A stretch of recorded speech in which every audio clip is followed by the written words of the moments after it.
Kembali lagi dengan saya Kalimasada dari Ternak Uang. Di sini kita akan membahas modul mengenai kelola kartu kredit secara bijak. Tips tidak boncos punya kredit card.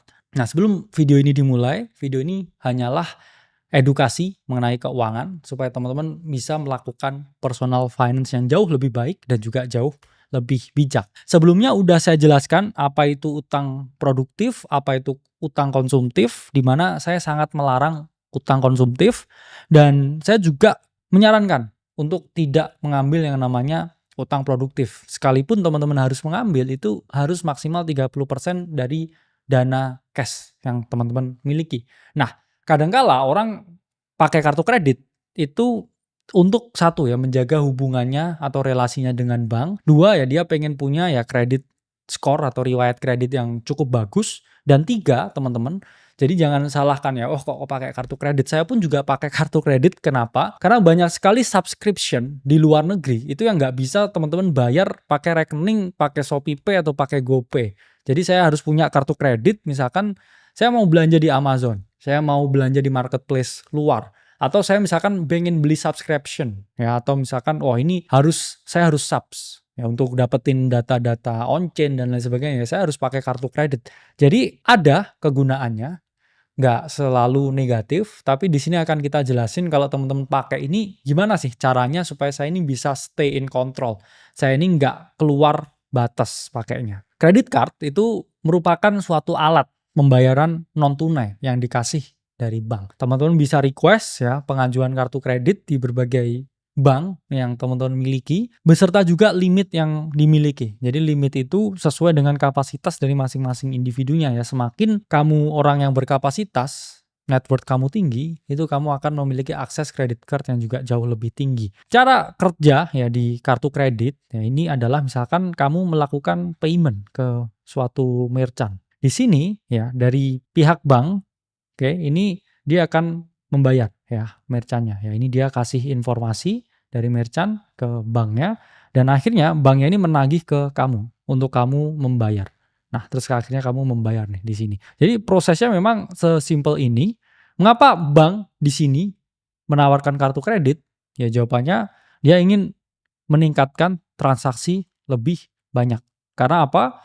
Ketika dia bertransaksi di sini, ya ini ada perputaran uang, ada cash. Dia juga memperoleh yang namanya fee di sini atau biaya, sehingga di sini ya dia memperoleh sesuatu nih banknya, yaitu adalah kredit yang teman-teman dapetin. Nah, di sini bank juga memperoleh sesuatu, yaitu apa? Yaitu adalah biaya transaksi yang teman-teman berikan ke banknya. Manfaatnya kartu kredit apa? Pertama, kemudahan transaksi. Jadi teman-teman kalau mau transaksi dimanapun, kapanpun, secara online, atau misalkan teman-teman ke toko fisik, teman-teman tinggal serahin kredit cardnya. Dan nggak perlu ya pencet-pencet PIN, karena ya ini tadi, dia mempermudah transaksi supaya apa? Semakin banyak transaksi yang terjadi. Kedua, ini ada yang namanya fleksibilitas pembayaran. Jadi misalkan nih teman-teman ada kebutuhan mendesak, belum gajian ya, tanggal segini nih gajiannya. Nah, di sini teman-teman harus keluarin duit. Jadi teman-teman bisa pakai kredit cardnya di sini untuk payment. Dan kemudian ya ada banyak sekali rewards dan juga promo. Kenapa ada banyak sekali promo? Ya kadang teman-teman bisa ya dapat cashback, ya dapat hadiah, bahkan ya dapat flight tertentu, ya perjalanan tertentu, karena ya dia harus menarik semakin banyak orang untuk bertransaksi menggunakan kartu kredit. Semakin banyak ya transaksi kartu kredit, ya banknya juga semakin untung. Dan terakhir nih, kadangkala alasan saya pakai kartu kredit yaitu sering kali ya saya traveling keliling dunia dan ya saya butuh visa Mastercard. Supaya apa? Ya nggak mungkin ya di sana ya bisa ya pakai debit card, cuman fee-nya sangat gede teman-teman. Plus juga ada beberapa yang memang tidak bisa. Jadi mau nggak mau ya saya harus pakai yang namanya credit card. Nah, tadi saya udah jelasin manfaatnya. Sekarang saya jelasin risikonya. Apa sih dampak negatif dari penggunaan kartu kredit? Pertama, bunganya tinggi dan utang kalian menumpuk. Kalau kita lihat ya di sini, rata-rata bunga kartu kredit di Indonesia itu sekitar 1,75% per bulan. Ya, sampai 21% per tahun. Jadi bayangin ya teman-teman, kalau teman-teman nggak bisa investasi setinggi ini setiap tahunnya, lupakan kalian punya kartu kredit, karena ya teman-teman harus paham juga ya bahwa memang kartu kredit ini bank memang banyak untungnya. ya, tapi teman-teman cuma dikasih akses kemudahan. 2, ya ada yang namanya denda dan juga biaya keterlambatan.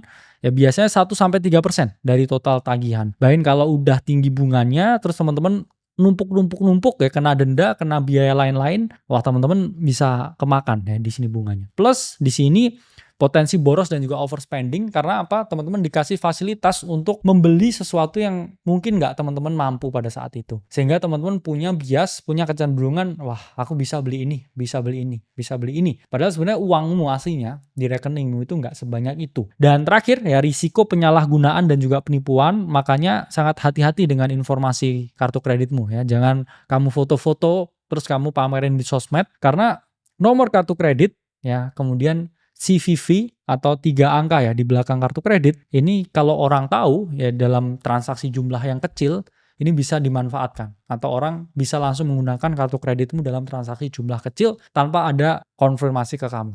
Dan ini sering sekali terjadi, jadi jangan ya ngeflex ya foto-foto kredit card kecuali kamu mau itu dicuri. Gimana bagi kalian yang udah terlanjur atau memang butuh punya kredit card, apa cara yang bisa kalian lakukan untuk mengelola kartu kredit? Pertama, gunakan sesuai kemampuan. Jangan kemampuan kamu itu makan steak 300.000, tapi kamu paksa steak yang 3 juta, lalu kamu max out credit card, ya. Kamu paksa terus ya untuk bayar steak itu hanya untuk kebutuhan konsumtif. Jadi jangan ya kamu bergaya atau konsumsi yang lebih tinggi dari kemampuan kamu karena kamu memiliki credit card. Credit card itu hanyalah salah satu alat pembayaran non tunai yang bisa kamu manfaatkan, tapi bukan sesuatu yang kamu gunakan ya untuk bergaya di atas kemampuan kamu. 2, jangan sampai kena denda. Kalau udah waktunya bayar kredit card, pastikan ya ada saldo yang bisa di auto debit di rekening kalian. Karena kalau enggak ya, kalian bisa kena utang